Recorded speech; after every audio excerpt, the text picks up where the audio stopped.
ഈ നിയമ ഭേദഗതി കൊണ്ടുവരുമ്പോൾ കേന്ദ്ര സർക്കാർ ഏറ്റവും പ്രധാനപ്പെട്ടതായിട്ട് മുന്നോട്ട് വെച്ച രണ്ട് കാര്യങ്ങൾ, ഒന്ന് ഇതിൻ്റെ കൗൺസിലാണെങ്കിലും ബോർഡാണെങ്കിലും അതിൻ്റെ അംഗങ്ങളുടെ സ്വഭാവം ഏത് രീതിയിലായിരിക്കണം, അത് നേരത്തെ ഉള്ളതിൽ നിന്ന് മാറ്റി മുസ്ലിം ഇതരരെ കൂടെ കൊണ്ടുവരാനുള്ള ഒരു ശ്രമം ഒന്ന്.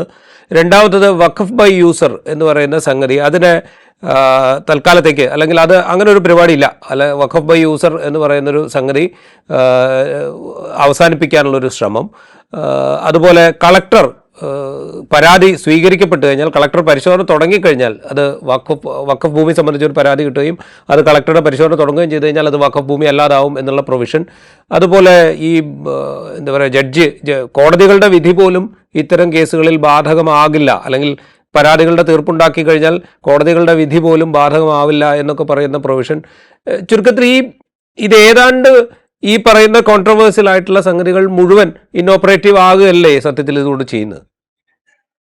അല്ല, ഇത് ഞാൻ പറഞ്ഞത് സെക്ഷൻ വൈസ് നമ്മൾ നോക്കുകയാണെങ്കിൽ ഇവർ ചെയ്തിരിക്കുന്ന ഇവരുടെ പേരിലേക്ക് തന്നെ പോവാം. യൂണിഫൈഡ് വഖഫ്, എംപവർമെന്റ്, എഫിഷ്യൻസി, ഡെവലപ്മെന്റ് തുടങ്ങിയ വാക്കുകളാണ് അവർ ഉപയോഗിക്കുന്നത്. എന്നിട്ട് എംപവർ ചെയ്യുന്ന രീതിയാണിത്.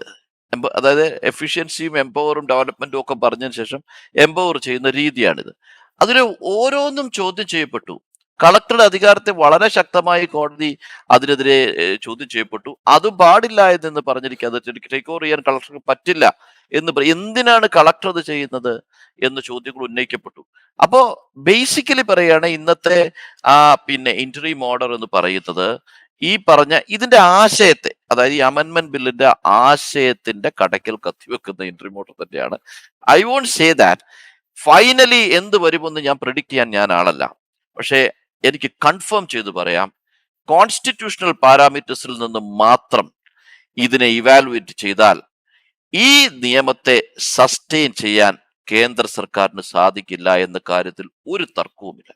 എനിക്ക് അക്കാര്യത്തിൽ യാതൊരു തർക്കവുമില്ല.